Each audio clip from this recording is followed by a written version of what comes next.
Order the City of Indianola Council meeting for September 5th, 2023. If we please rise for the pledge of allegiance.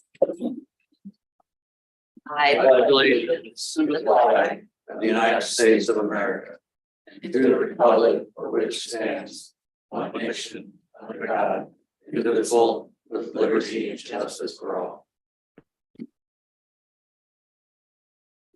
Before Jackie calls roll, Councilmember Rabe is out of town, so he unfortunately can't be with us this evening. You call the roll. Councilmember Beach. Here. Parker. Present. Selby. Here. Richardson. Present. Schroeder. Present. Ray. Mayor Harris. Present. This evening, I have the honor of doing the oath of office for Officer Caleb Fullerton. If you would come forward. Do you have the sheet? His library. Got this. Oh, it's all written on there now.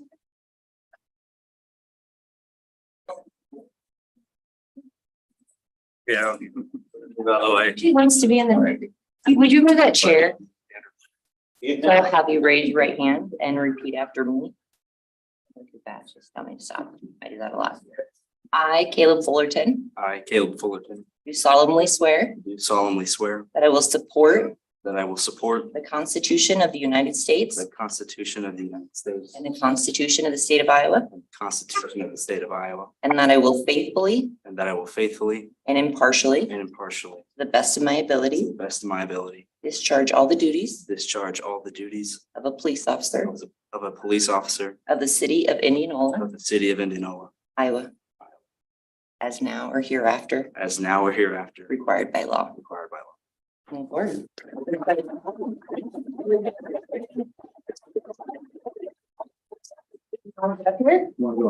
We're gonna.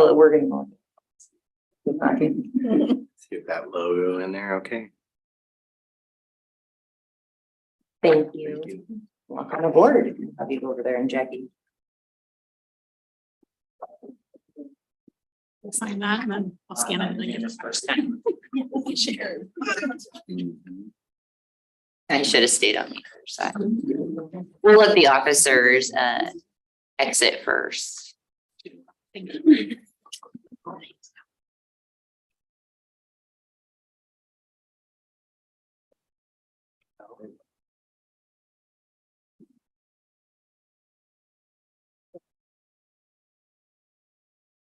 Moving forward, we would like to. Thank, should probably get my microphone right. Moving forward, we'd like to thank the participants of the Indianola University. We want to thank City Manager Ben Reeves for bringing that here and starting that this year. So we will have you come up and we'll probably take a picture. I imagine, do you want to take one at the end with everyone? Okay, we'll do that instead of individually. So the first that we will say thank you is Tiffany Davis. That's okay, we will deliver it to them and they can. Next we have Leslie Descamps.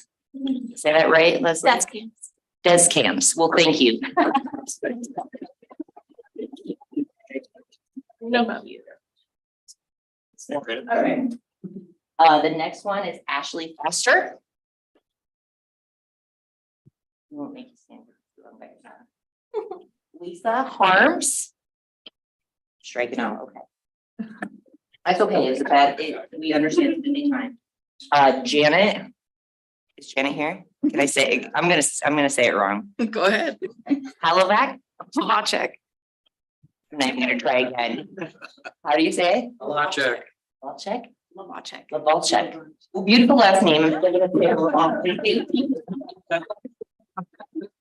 We don't figure stuff too serious here. Okay, I know this one. I can say this one right. Melissa Sones.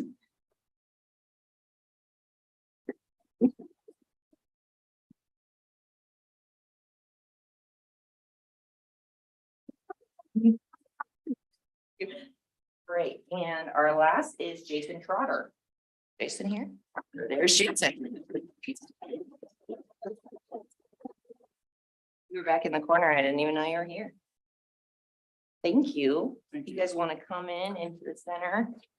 Please. Get it up And there. I will get out of the picture. Oh, you need to be in the picture. feel like Ben, you should be in the picture. You come in the picture. Ben taught this, so I feel like you should be in it. Actually, all the department heads All the department heads. and all the IMU department heads. Put it in. Be in the photo. You're- No, I'll take the photo. Aaron, do his Yeah, well, we'll take one on his. That's right. Thank you, guys. We appreciate your time. Oh, we're so sorry. about that. Oh, okay, everyone can move now. Thank you.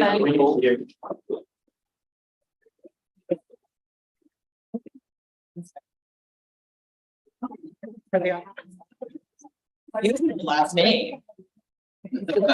She knew. You grew up that way, all right. My husband did. Well, true, yes. All the department heads participated as well as all of the IMU. Oh, great. Well, thank you. Yes. All right. We will move on to this part of the meeting of public comment. If there's anyone in the audience who wishes to speak, you can come forward to the lectern and state your name and address for the record. Seeing none. I need a first and second motion to approve the consent agenda. Second. Thank you. Any discussion? And Ben, you want to give us kind of a brief rundown? Paper upstairs. We're setting a resolution, excuse me, setting a public hearing, September the 18th for a right of way.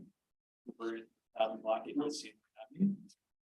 We have a couple of special events permits, wine witches and brews, as well as for the Indian homecoming parade. The renewal of our liquor license for up.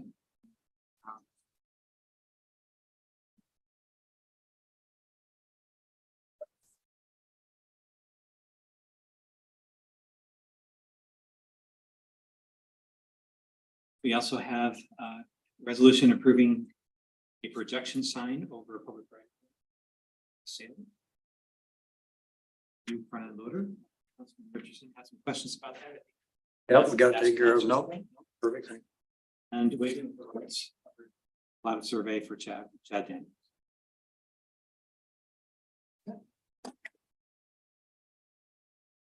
Any other discussion? Jackie? Councilmember Parker, Aye. Dolly, Aye. Aye. Schroeder, Aye. Peach, Aye. Right, we will move on to council reports. I need a first and second motion on the appointment of Rachel Sherlock to the Indianola Public Arts Commission for a term beginning immediately and ending July 1st, 2024. So moved. Second.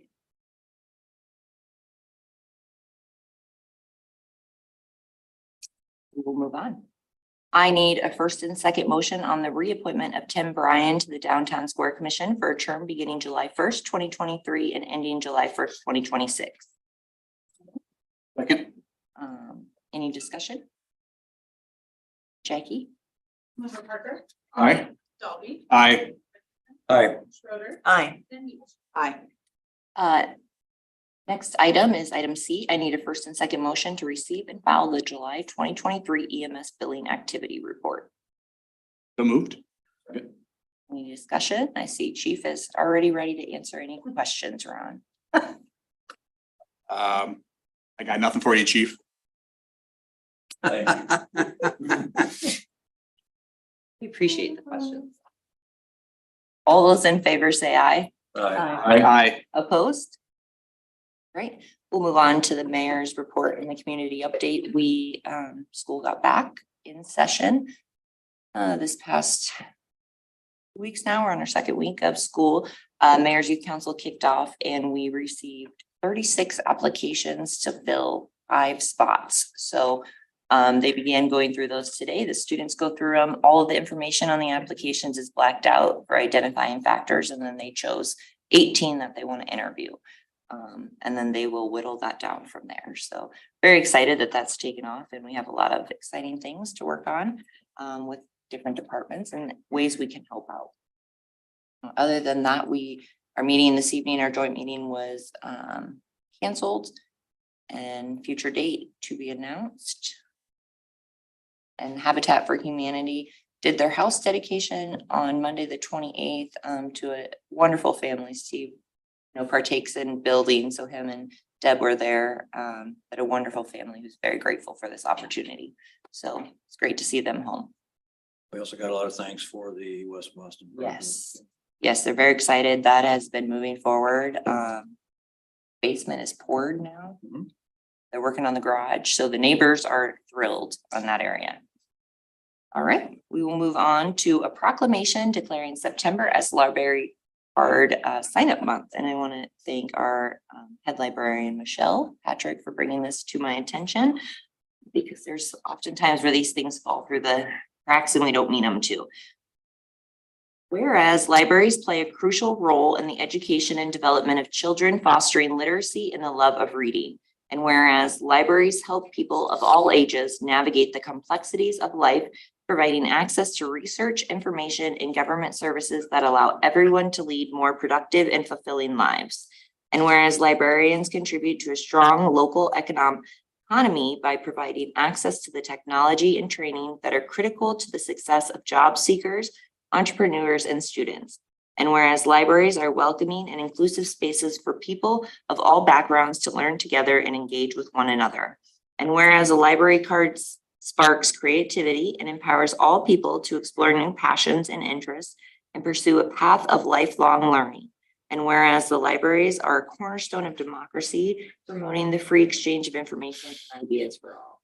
Therefore, be it resolved that I, Stephanie Erickson, Mayor of Indianola, proclaim September as Library Card Sign-Up Month in Indianola, Iowa, and encourage everyone to sign up for their own library card today.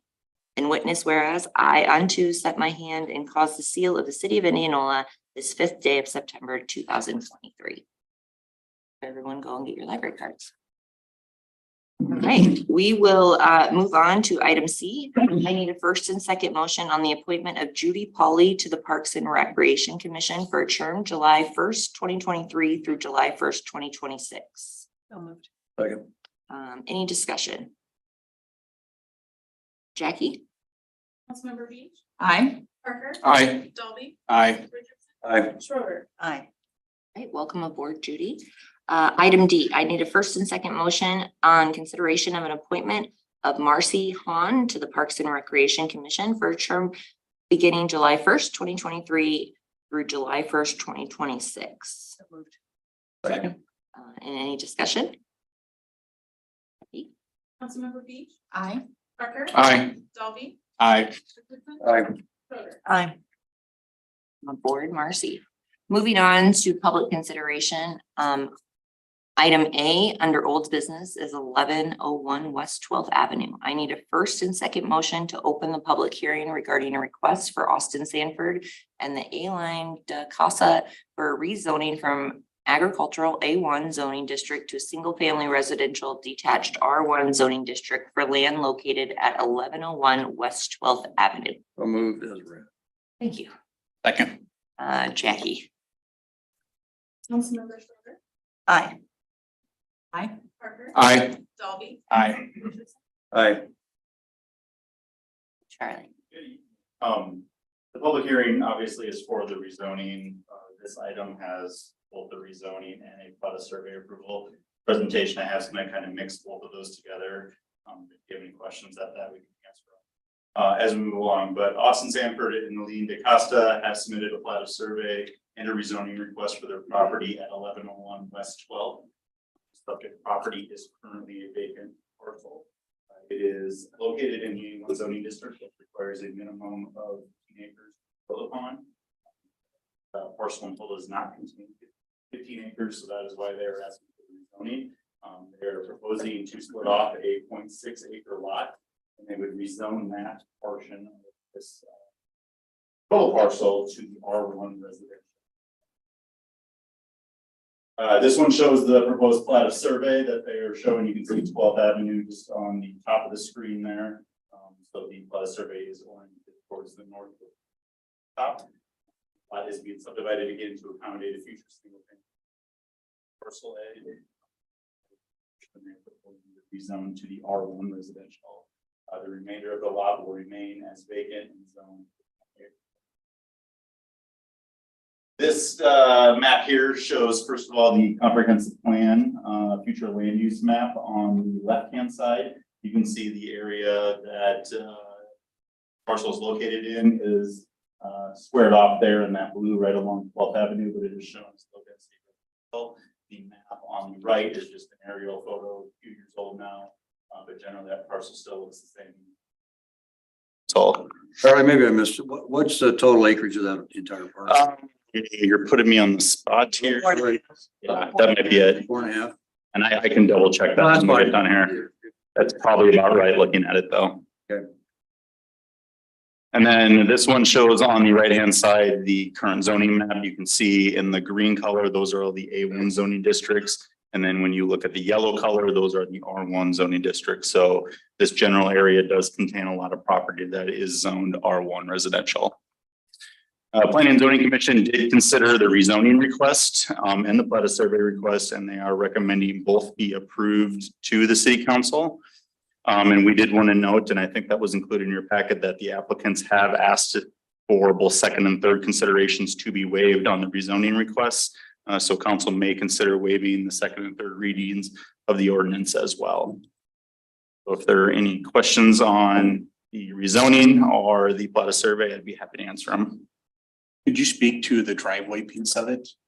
Yeah, there was a driveway variance that was requested, and that was a condition of approval on both of those. The Board of Adjustment has already reviewed that driveway variance and they did approve it. So our driveway code requires that we have 3 different classifications of road. We have local roads, collector roads, and arterial roads. This road is actually considered a collector road, which then requires a 100-foot separation of driveways. To get that 100-foot separation, they start getting down on that portion of 12th there. If you're familiar with the area, once it dips down to K Avenue, there's a lot of terrain through there. So their request was to move that up. And I think they are still having about an 80-foot setback on that driveway as opposed to 100 feet, but they did get that variance approved by the Board of Adjustment. Was that driveway going to be on 12th Street or on? Yes, on 12th Street. Yep. Charlie, I probably know the answer to this, but the requests for second and third readings are for what purpose? We've been working on this particular one with the applicants now probably for 3 or 4 months. And I think there was some delays along the way between their engineer. I think as we reviewed the plat survey, we were kind of waiting on the K Street project to see if we needed any more right away, which delayed it a little bit as well too. So I know they're kind of eager to get building a house. We can't issue a building permit until the rezoning is taken care of. So this essentially would cut a month off the process and allow them possibly to start building a little bit sooner. Have you heard any complaints or concerns? There was a few people who showed up at the variance request, and I believe the rezoning and plat survey request, the Planning and Zoning Commission, but I think a lot of questions, but nobody that was opposed to it. Traditionally, in the past, I haven't voted to approve second or third readings without at least getting into the second one. And I just have a hard time, if there's anybody in that area that has any questions, that they can at least come to the council and talk about them. I'll be a no on the vote. I think we should let them. I think we're holding them up. Other questions for Charlie? So, what would you say the approximate timeline that we delayed a little bit looking for K Street? And delay is probably the wrong word on that. We had to get some information. It just took a little bit of time. That process, a couple weeks maybe to get through that and get some final edits on the plat survey before it came forward. But overall, I'd have to go back and look. But I would say that we've probably been working on this with the applicant, with communicating probably since around May. I think the council knows sometimes these processes can take a little bit of time, months sometimes to get through. So not abnormal, but maybe just a little bit longer than normal. I did a vacant lot next to them, On to the east, to the east and across to the north. Shouldn't be. I think, But not to the. yeah, to the east, yeah, there's a single family dwelling on that. To the north, that corner is vacant, but you can see the first one is in the R1 zoning district. The yellow does have something located on there. So Right, but what about to the east of their lot on the no, there is a dwelling on that parcel. Yep. But it's A1. Yep. Yep. And it's grandfathered in, for lack of a better term. Mhm. It's 4.6 acres. I'm really somewhat uncomfortable with the waiving second and third. I get it. We might have held it up a little bit, but if it was only a couple weeks, I mean, that's another meeting. So I guess I'd be more, just for the simple fact that if people came up and asked questions to the meetings, but we have not received any communications since then. Yep. Just been posted, so they've had the opportunity. Well, I would be okay, and I probably didn't make it myself clear. I would be okay with delaying to a second reading, but then at the second reading, I'll go ahead and approve the third if nobody shows up. So that's kind of where I'm at on it. Did anybody get to talk to him at the South K meeting? I did not. I did. I was, I guess they spoke with Dave. I don't know. I mean, I think it's fine. I understand what you're saying about, waiving those, but I do think they've waited a bit and they are a young couple ready to develop or build it. Do you know if they're planning to pour foundation this year? I think that's the intention, yes. So pouring a foundation, that time frame really does become somewhat This time of year. considered. But if you wait till the second hearing or be in September 18th, right? Yes, is that the next meeting? 2 Yes. weeks makes all the difference this time of year. I have real difficulty though, when you get into some situations where there are people opposed to some of these things and somebody wants to go ahead. Or even in any situation where people don't have the opportunity. I've had people before say, gee, I didn't know that was on the agenda. I would have come and spoke to it. So I just have difficulty moving right off the bat and saying we're going to waive the second, third reading. I would be in favor of doing the second, and then if we have no opposition or any questions, that we would then approve the third reading at that time. That's my position.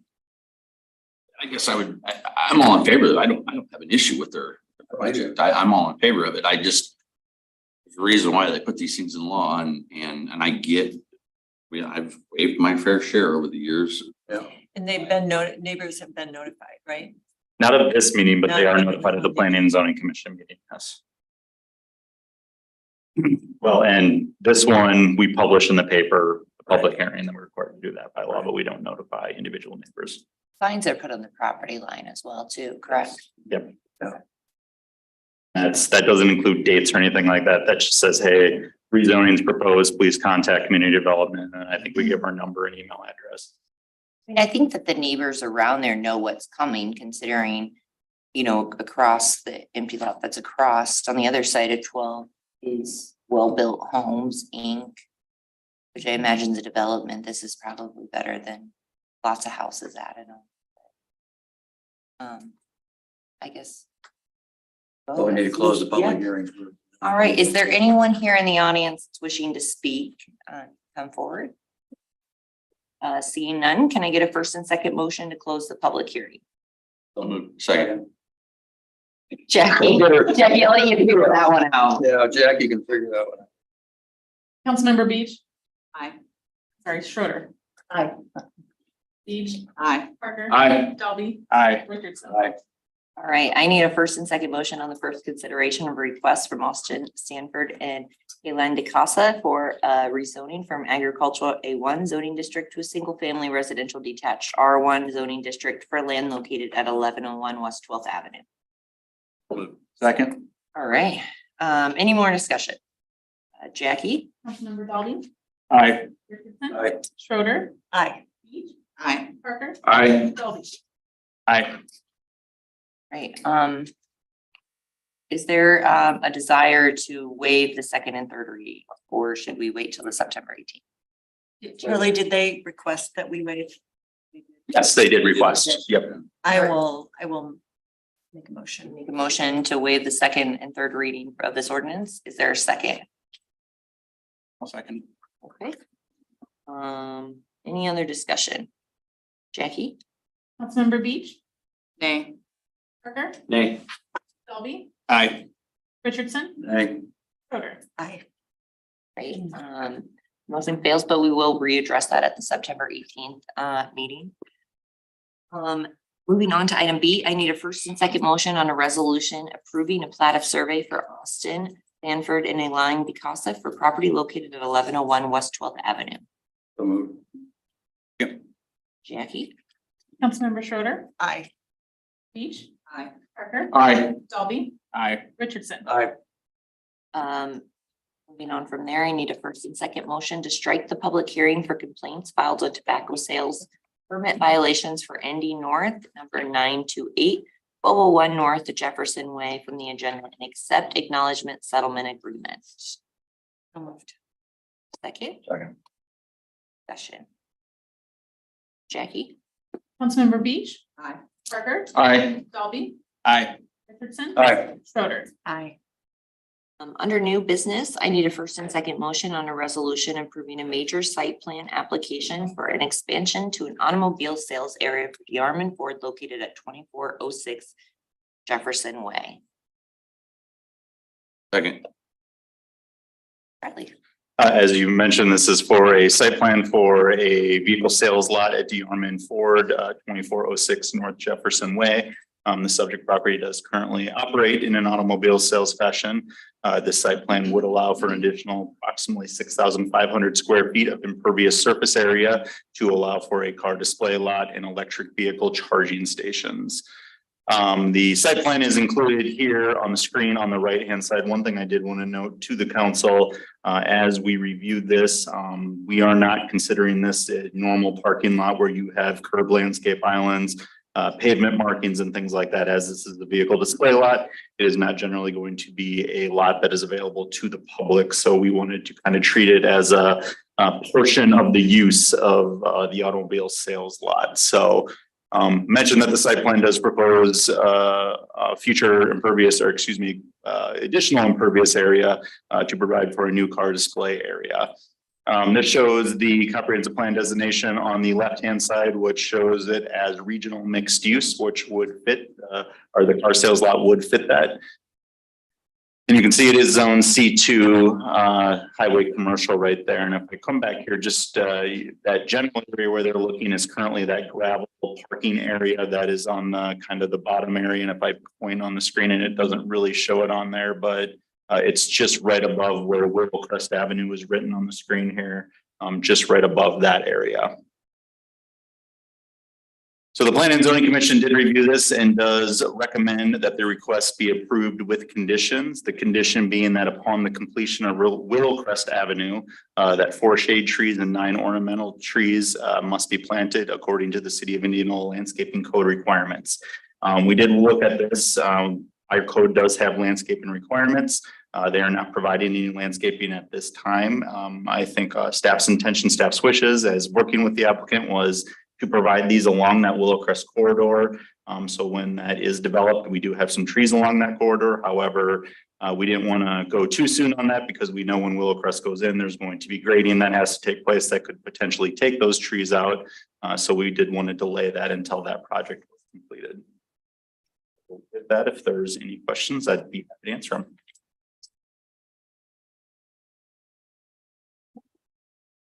No questions. Jackie, would you call the roll? Councilmember Parker, Aye. Dalby, Aye. Richardson. Aye. Schroeder. Aye. Aye. All right, moving on to other business and the city manager's report from bid rates. I'm very pleased to be able to introduce Aaron Young, and maybe I'll have Jason come up as well. First, Aaron Young is our new communications manager. Hey. Jason, and so introduce yourself. Yeah, Aaron Young. I am actually a part-time Indianola resident growing up. I split time between my mother who lived in Urbandale, my father and step family who lived in Indianola. Simpson College graduate, graduate of 2014, also a baseball player, so played underneath the Blake family. Ben Blake was my head coach and the late Joe Blake was my pitching coach. In my professional career, have a combined 10 years experience in journalism, public relations, and content strategy. Actually, probably during my senior year of college, I actually got my feet wet writing as a sports reporter for the Indianola Record Herald. So I covered Indianola high school athletics for about a few years and then transitioned over to the Des Moines Register as a digital editor and then later in a reporting role where I covered journal assignments, feature news, trending topics, things of that nature, and was there for roughly 4.5 years.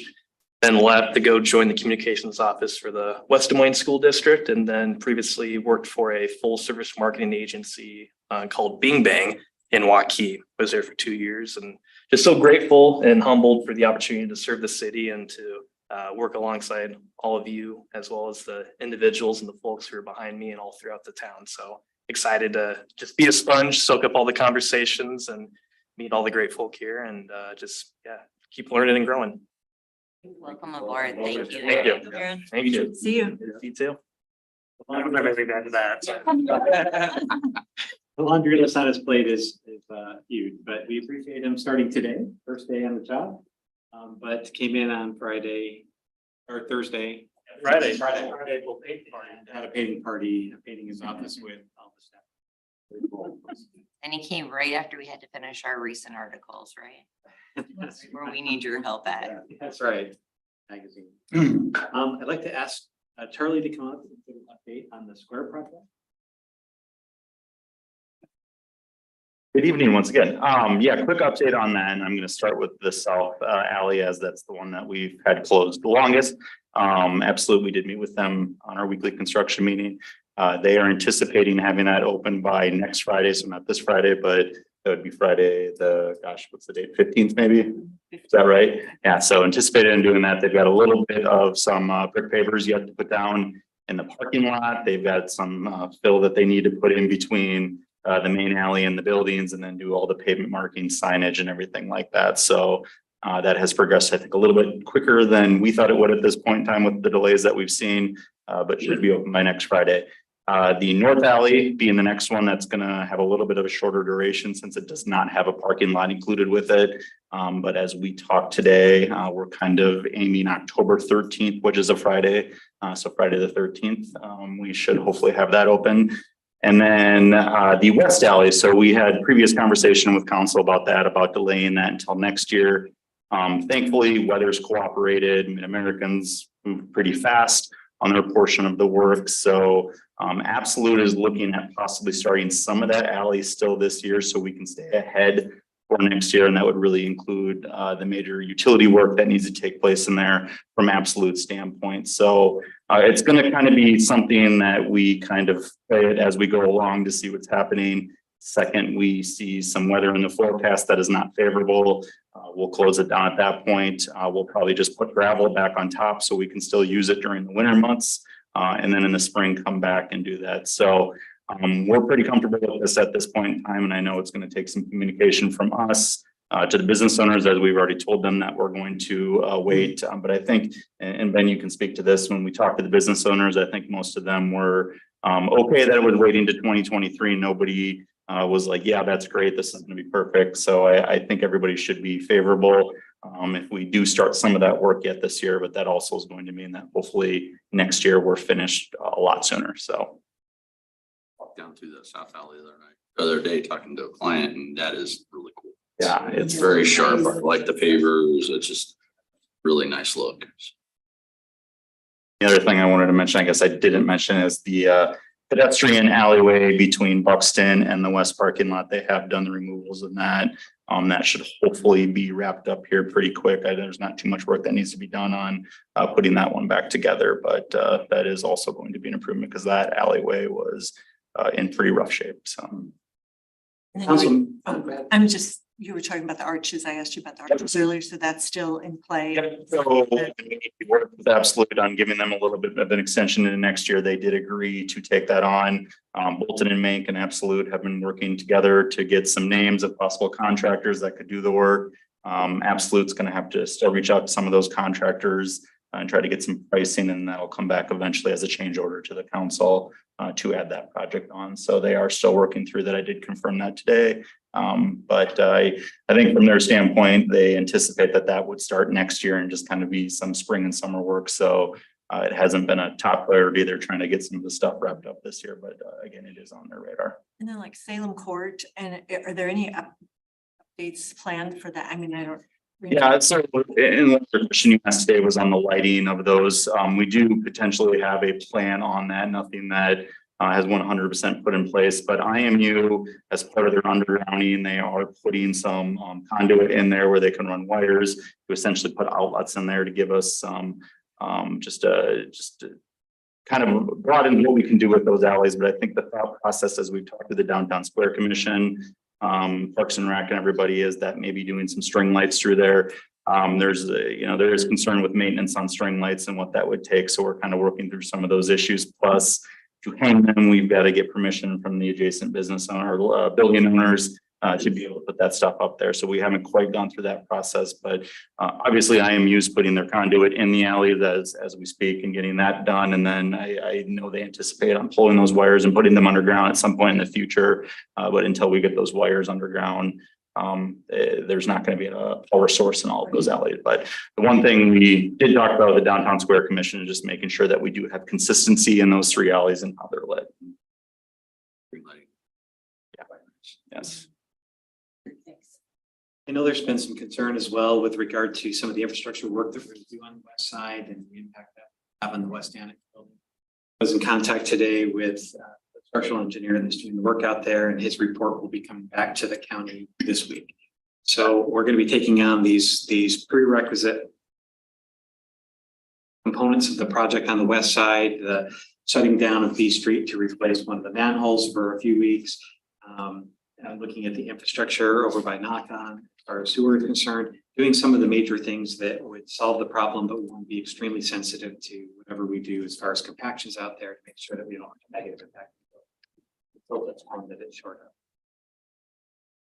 of. I think there's nothing wrong with, I mean, I agree, you need to talk with the owners over there, but I think if you can get some of that work done this year, because I think it seemed to me that the concern was if it was opened up and non-usable all winter long, that would they were in favor of, and I wouldn't have been either.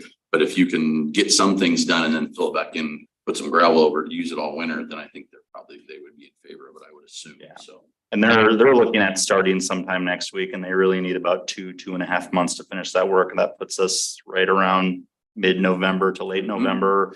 Last couple of years, we've had favorable temperatures and weather during that time. This year could be different, obviously, but it's just going to be one of those wait and see things for us. So One of the goals is to get south open before west is in. Right. Yep. Yeah. And that was the big thing too, is to get that parking lot open, right? Communication is the key. Yep. Thanks, Charlie. Also like to turn some time over to this part for and then we'll catch the project as well. Good evening. So Hillcrest Avenue, as you know, the project started sometime in mid-May, and they proceeded from the west end towards the east, and that's the progress that they are making. So they started off roughly around 4th Street and then close till 7th Street. So they have finished a portion of 4th Street where traffic is now open to the Indianola Wellness Campus, and they're slowly working towards paving of between 4th Street and 7th Street. In fact, tomorrow they're going to close the intersection of 7th Street and Hillcrest Avenue. Just for a few hours, the intersection will be closed. All property owners have been communicated, have been informed about this closure. The main purpose is to install a storm sewer infrastructure there, which needs complete closure of that intersection. If you know, that intersection is a dead end that does not lead anywhere. So the objective overall this year is to make sure that the traffic is open for the winter. The traffic is the Hillcrest between 4th and 7th is completely open. There's a slim possibility, there's discussion, the contractor has been discussing about closing the intersection or repaving the intersection of 14th Street also during this calendar year, only if everything falls in place. If the problem is there's a Christmas tree property owner who sells Christmas trees during the winter. We don't want to get into their business sale. So they want to make sure of that and before they close the 14th Street. But overall, the goal is to finish up to 7th Street during this calendar year. Next year, they will work from 7th to 14th on all the pavement and the trail, sidewalk, everything. So. AP, while I got you here, maybe you or Charlie can answer this. Will we be paving the new industrial park this year yet, or is that going to wait until next spring? Do we know yet? That's Yeah, sorry. So that's getting, they will pave this year, so it's Okay. getting ready to, in fact, tomorrow we have a pre-pour meeting about that, so. An anticipated date that you think Hillcrest will open back up? Rough Oh. idea.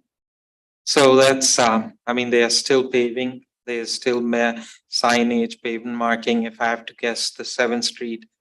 I hate to guess. This is another one where, It's okay, we'll just shoot by the end of the year. well, they're gonna go as far as they can with phase one, of course, get that done, which is when they would normally open. But then take on elements of phase two, weather dependent. As soon as the weather starts going the other direction, then they're gonna shut down their operation. That's perfect. Perfect. Thank you. Thank you. Thank you. Thank you.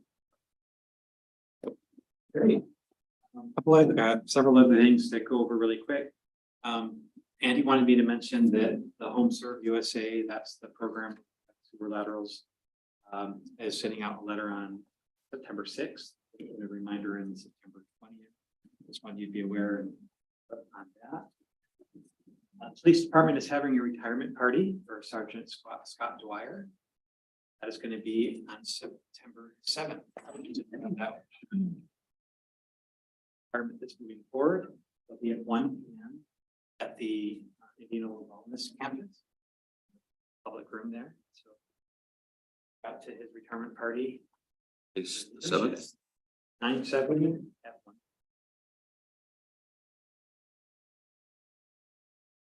I will be moving offices. I just wanted to state that publicly. I mentioned it in my report to the council that I'll be moving over to the building where Jason and Aaron and Akilish and Lisa are at right now. And the purpose of that is so that we can keep intact full departments, finance and HR. So the easiest person. Me. So I'll be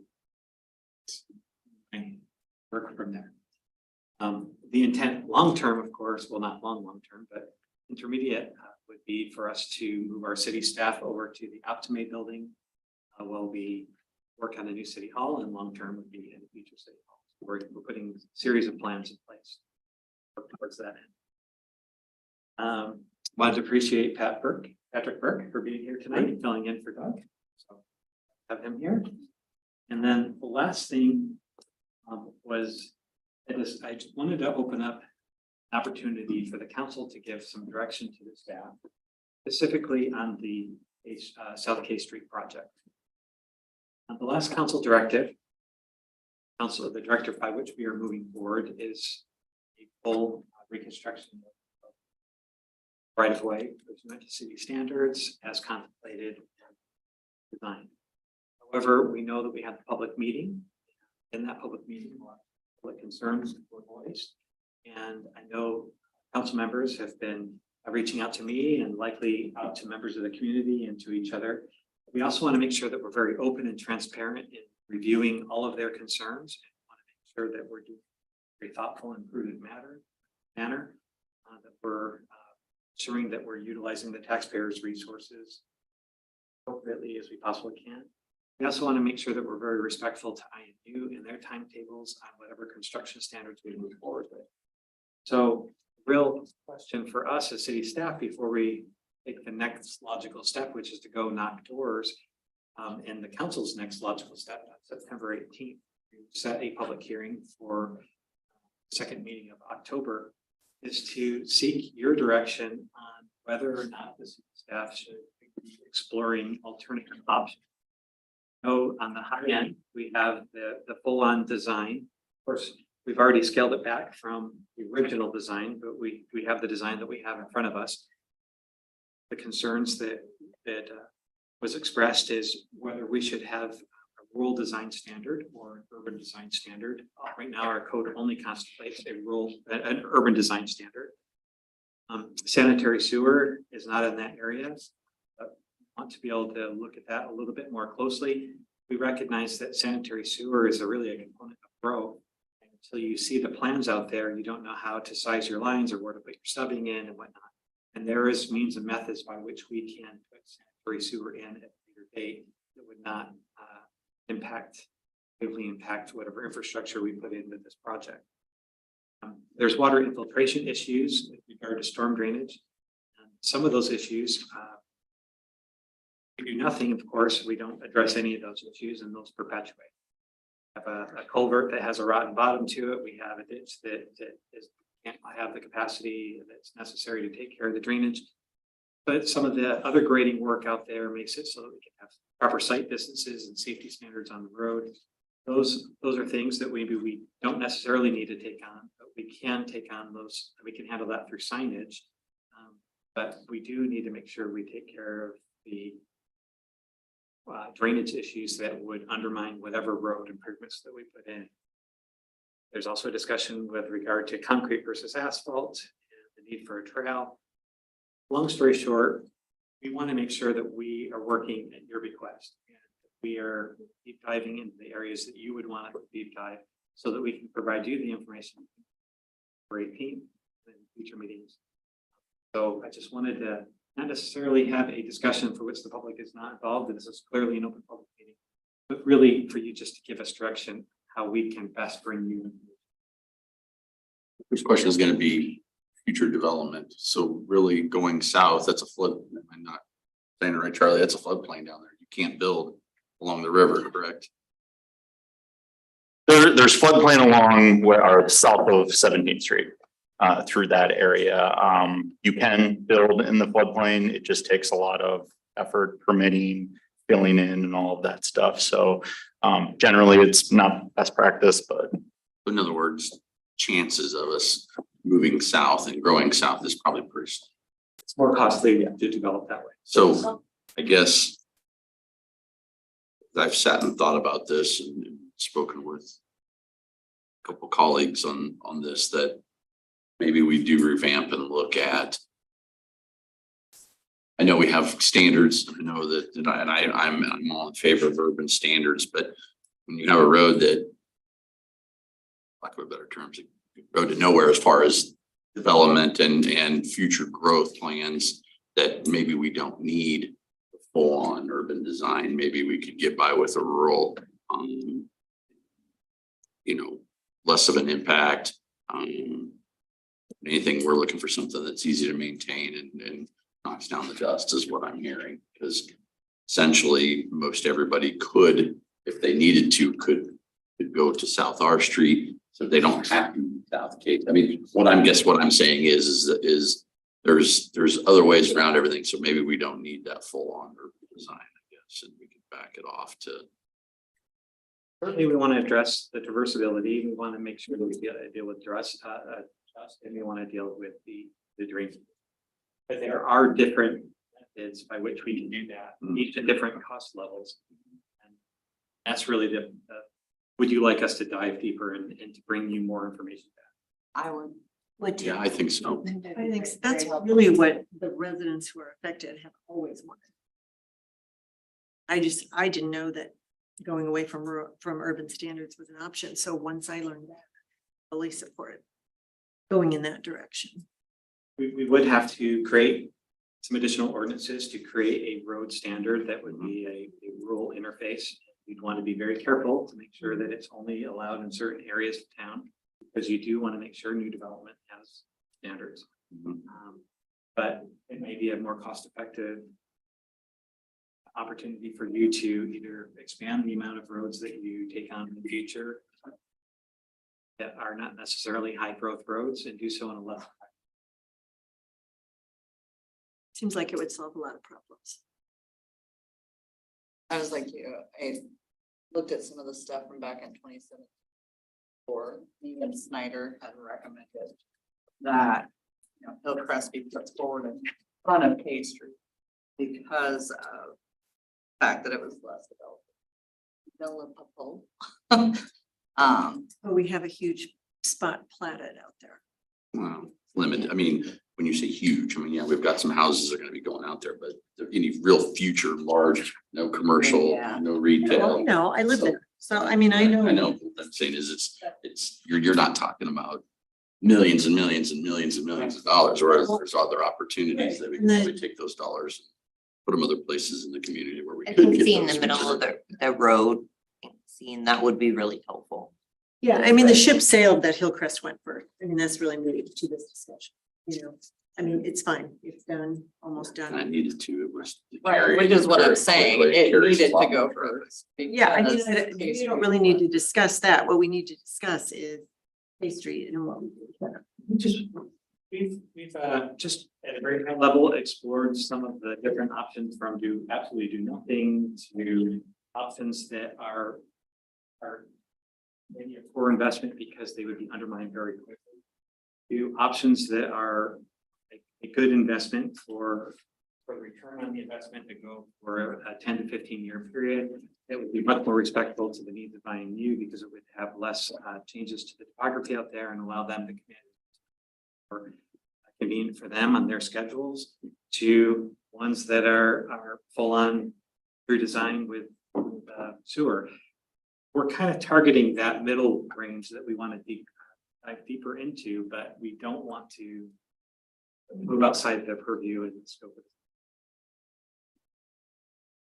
it. And a lot of what we're saying is because you've individually talked about it. Mhm. I think we want options. I think Yeah. that makes sense. And again, we've already thrown good money after bad there, and I don't want to continue to do that. That was done years back when whatever was done on the top coating and it failed right away. And then we did multiple rounds of dust, of calcium chloride and compacting, calcium chloride, compact, and it all failed too. And so we're spending a lot of money on that road. Just soon spend some money once and be done. Let's get it done in a way that's. Well, what we'll plan on doing then, for permission, we will put an agenda item on before the establishment of the public hearing on the 18th. If you decide you want to go forward with the current plan, you still have that opportunity to look at that and approve the public hearing and setting that second meeting. If after reviewing more detailed information in advance of that agenda item, you might send us on a different course altogether. Just okay. But in the meantime, we're going to take our efforts as city staff and your professional engineers to focus in on providing you that information as far as alternatives and not necessarily knocking the doors of the public on a solution that you maybe aren't 100% confident this time. I have one more question. What does this do to the timeline? I don't know that it changes it all that much. It really depends on some of the other questions that the council is going to have to ask itself is, if we have this new standard, what level are we going to assess to that standard? Because if you are going to do assessments and perpetuate assessments, then sure that we perpetuate a timeline that is precise. And that's something I think from my standpoint, the residents need to understand that there's going to be assessments, in my opinion. I'm just one of 6 sitting up here, but my opinion, there needs to be assessments. They should have skin in the game. This isn't, as I keep hearing, the city's road. My street in front of me, I got assessed for, and that's the city's road too. So, I mean, while most of them, maybe they don't drive on it all the time, they'll use it. They're going to get a benefit of it because it's their dust problem. It's not anybody on the east side of Indianola in my ward's dust problem because we don't live out there. So I think they need to understand that they're going to pay in something, There's definitely proportionality. Recognizing that there is benefit, tangible benefit when somebody goes to sell their home, that they live off pavement, they're not getting the dust. That has now improved the value of their home and they can sell their home for a higher amount. And that shouldn't be borne on the proverbial little old lady on the other side of town to pay for that cost. However, there is a greater good to the entire community using that to get out to Lake Quavi and that street and all the streets to the south. So we do want to make sure that we're looking at proportionality in that whole thing. But also too, many of the elements that we would be taking out are elements that the city was going to cover. So it may not necessarily impact all of those assessments entirely. It will likely go down some, especially for the grading work, but there still will be assessments out there. Now, when we've shared all of this information during the meeting last month, I would say a good half of the audience walked away with their hearts and minds eased because the assessments were much lower than they anticipated. I think there's still a good number of people who are worried about the assessments. So I just want to make it really clear to those folks, we haven't had the opportunity to sit down with you and say, okay, your frontage is this big, or is this big, but your house is only this big. We can, through a development agreement, shrink that down and only assess you at the time when you are developing that property. Or you live on a corner, and so there's some accommodation there, or you're living in a steep hillside, so there's some accommodation there. So this is the worst case scenario that they've received. Anything we do from that point forward is only going to bring that down. I think you as a council are very sensitive and wanting and respectful of that and working with the staff, at least with the comments that I received in your own responses back to the public. So I want the public to understand that anything, this is a very public process, a very transparent, open process. We want and encourage their involvement, which has led us to this likely a more cost-effective solution that benefits the entire community. And everybody wins when we have schools of thought coming together as to where we're going. So then how will those residents who have the greatest concerns be communicated with? Because you won't be meeting with them because you won't have the number.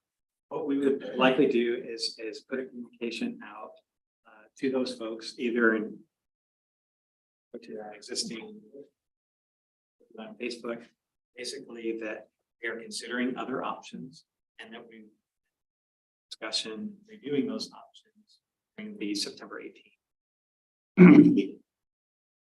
Aboard, Aaron. And I felt like at that meeting, I thought that was well explained.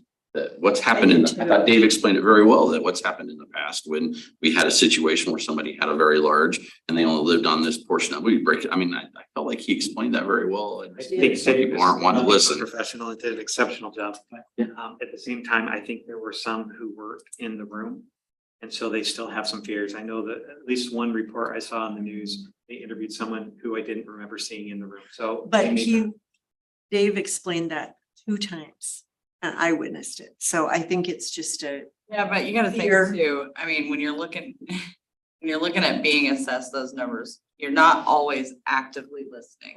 they weren't You're in a situation where you're being presented with something that is potentially gonna cost you an arm and a leg for some of these people. So People are busy. I get it when they say, like they didn't hear him explain it or say it because they were more focused on, give me that number, I want that number. I'm not here to hear you talk, I want that number, Well, something unfortunately. I expect Aaron to say many times to me is say it again, say it one more time. Mhm. Those who didn't hear it. So Yeah. I think repeating probably helping. Well, thank you for.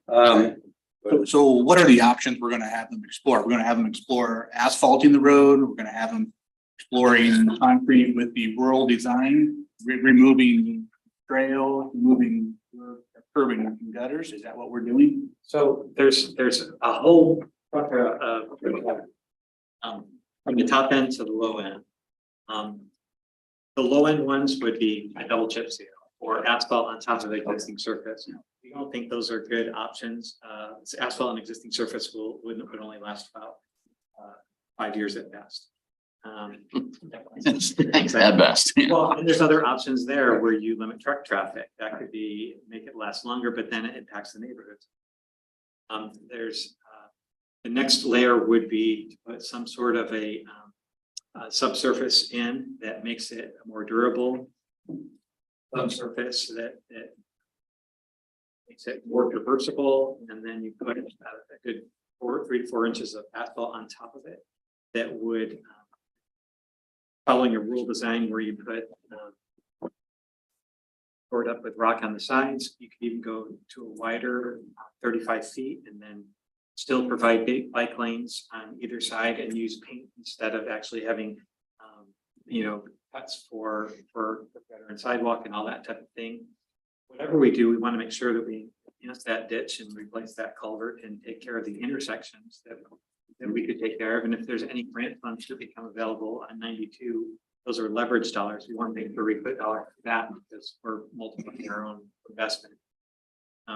And then it goes to probably the next level, which is getting into the grading and the grading with concrete, but without the curb gutter and trail to the trails. So we can look at any level. I think the one that we are targeting the most and solid subsurface in and 3 to 4 inches under a rural design standard. But we will dig Sure. deeper into anyone you want. And I don't know that you even need to worry about those. The very lowest. I mean, I don't know if I'd even waste any time because we know we're not gonna go there, because then we are just throwing money. I'm not interested in that. I think Well, we you're know. almost better off doing I would it. agree with you on that. Yeah, I can go back to a chip seal. You might as well do nothing. Yeah, Yes. exactly. And I don't think we need to spend time on the current plan because I think consensus has kind of been that that's. Are you okay with holding off on the sanitary sewer and coming in with whatever plan when development occurs? It would mean coming from the sides as opposed to right down the middle of the road, but that would require some borings instead of the full of the road, because that cost in of itself won't be paid back by the new development company. So that's why we're looking at it and more cost effective options. Yeah, I think so. What would it cost roughly to put in sanitary sewer at a later date? Well, I wasn't. 1 million, 5 million? Literally, I was in Vegas this weekend. So I don't know about rolling the dice exactly what cost would be. In our discussions, that it would be somewhere between the 1.2 to 1.5 million range to put full-on sewer straight down that. And that's not counting the connectivity to each of the homeowners and the impact that they would have tying in their septic systems. So coming in later when development necessitates it makes a lot more sense from us. If you're looking for bang for the buck, you're not looking for highest in standards, but bang. How many are on septic out That's something we can there? research. The majority of the ones that are directly on K Street are septic. So Yes. Would you have to put that septic on the east side of the road because of the ditch on that west side? Or you mean? Jerry? Yeah, sanitary.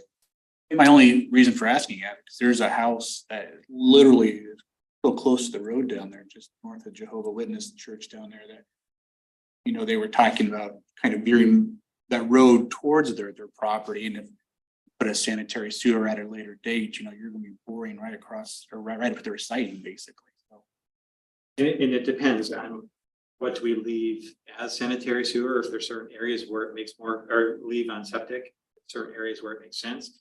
And new development would tie into new sewer lines, or just really with. I've built, followed the Iowa method of if you build it, they will come. I've done it a lot because, we had so many homes coming, so we had to put parkways in, we had to put all the infrastructure in up front.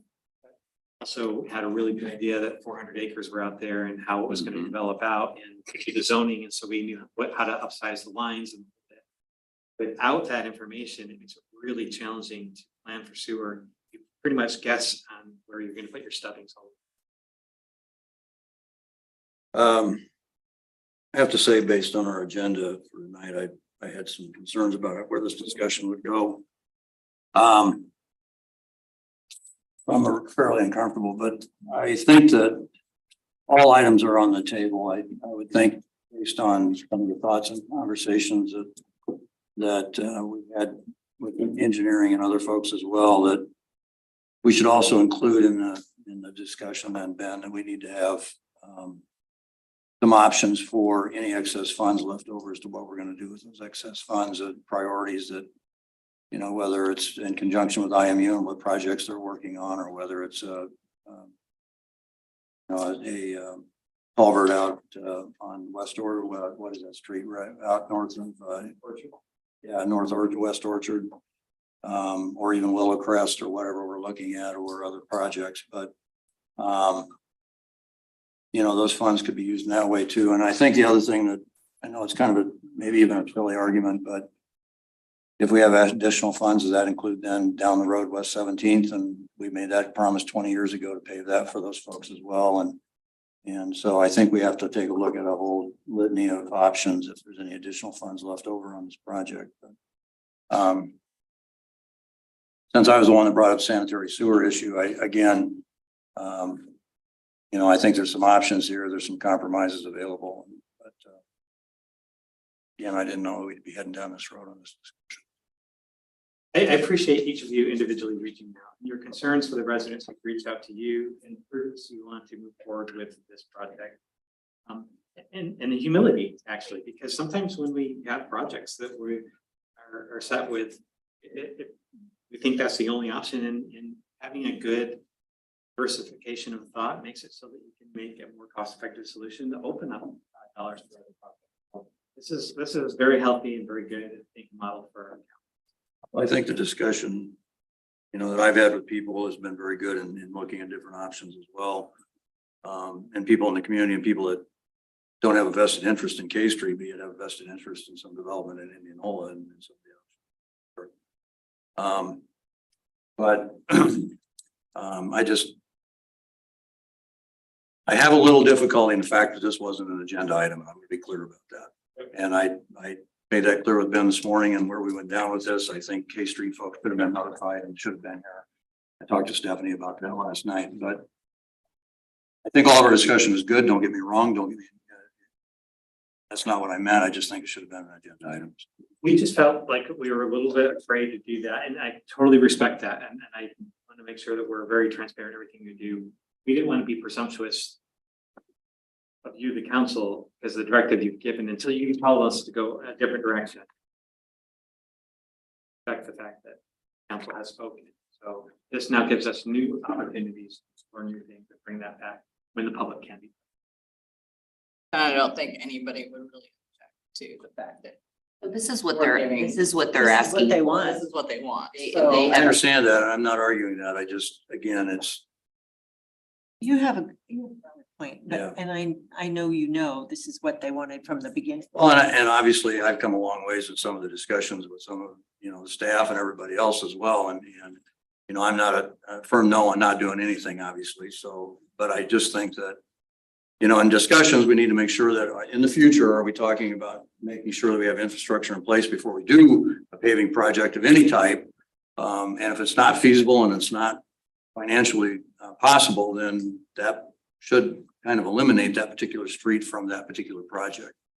And again, being off and on councils at different times, I just made the assumption that we had it in, had sanitary sewer there. And so when I found out that we didn't, then that was a difficult thing for me. But I'm okay with if we do something and can do something later.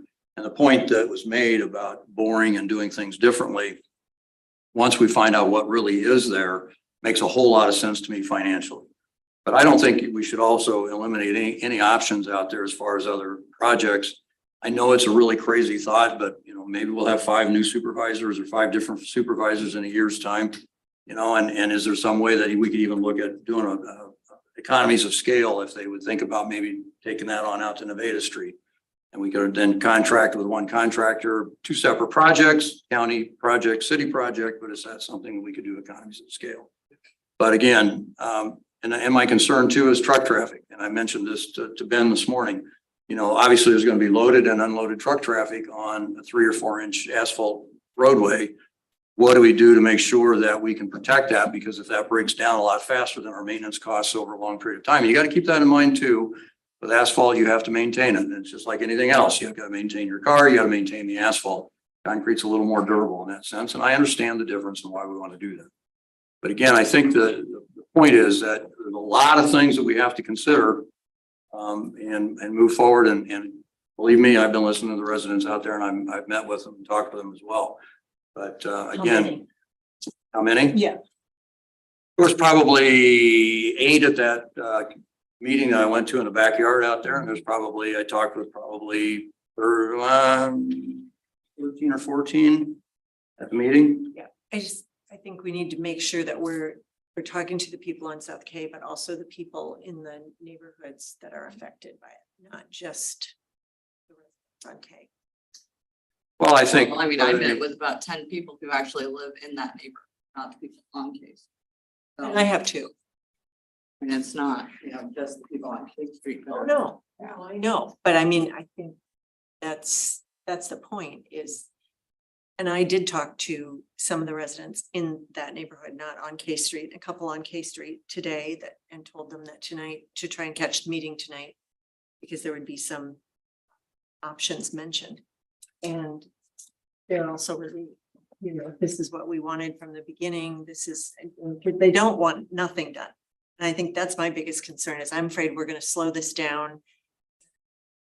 reconsider everything and slow it all down until there's nothing done. We've spent too much money, as John said, on so many things to just stop the project or slow it down so that it takes another year to get something decided and done. And in the meantime, everybody's unhappy. Well, I don't think anybody on council is saying that. I mean, I think we all can agree it needs something done. I hope that's what I'm hearing, you know, I mean, Steve makes a good point to add it with the county, but then that will be delay, you know. I mean, Well, we're but I- we're looking at 26 before there, because you won't get your 5 until the first. Till 25, and I feel like we're getting really down into the weeds, so we've given you the direction I feel like you need. So you can come back at the next meeting with those options, and then at that time, you know, the neighbors, they're gonna be here, we'll be able to hear from them. We can look at schedules too, because actually when you're not grading, putting in some of those improvements, the entire schedule might become much shorter and so we will look at schedules. All right, And could I say something? For IMU? and we have communicated with the board. Yeah. and we have The to be question cautious though of your- is, you know, we have to put an order in because we'll be the first ones in if that trail stays. So how soon will a decision be made on that? What my goal would be is to get as much information to the council on the 18th, so they can decide if they're gonna go one direction or another. So that can be resolved. And I am very sensitive to the fact that I've had really good conversations with Chris and Mike and Justin, and we want to make sure that we're good. I think what you'll hear from the majority is that From the trail portion is the least likely to happen. But we need to see other options. Right. So, yeah, But I'm just trying to get a time frame because 18th, we'll have a It's- better idea. a lot of that stuff won't come right away that we Depending on ordered. which option is chosen, it's very likely that a lot of the grading work may not be needed. That would mean that the polls potentially, not gonna commit to anything. I know. Feeling the eyes of my engineers over here. Potentially may not necessarily need to move, and that allows IMU to go forward at a schedule that's. And I did commit That's, to that for Lori. me, just being in it, not engineers, actually. That's accurate. Would that be right? Yeah, I think that is a pretty good statement. I think it really goes to the purpose and need for the project. That's really kind of, instead of looking at whether it's 3/4 inch aggregate or 1.5 inch aggregate, we need to be thinking about what is the purpose and need for the project. The purpose and need of the project is to have multimodal transportation connection from this point to that point. Then we need to figure out how to get a bike trail or something in there, if that's the purpose and need of the project. If that's not the purpose and need for this project, if the purpose and need for this project is strictly dust control, that's another set of things and variables that, there's 3 choices for just about any purpose and need. These are the things we want to accomplish with the project. I think that's where I'd like people to be thinking about before the discussion on the 18th. There's an agenda item on the 18th. We're working towards that. Yep. Thank you. And one last thing. So I committed to Lori today that if any part of IMU is needed in this process, that we will sit down and we will have a joint meeting to discuss timelines so that we're cautious of your time. So you don't have to get contractors. All right, can I get a first and second motion to adjourn? So moved. All those in favor say aye. Aye. Opposed? All right, we are adjourned.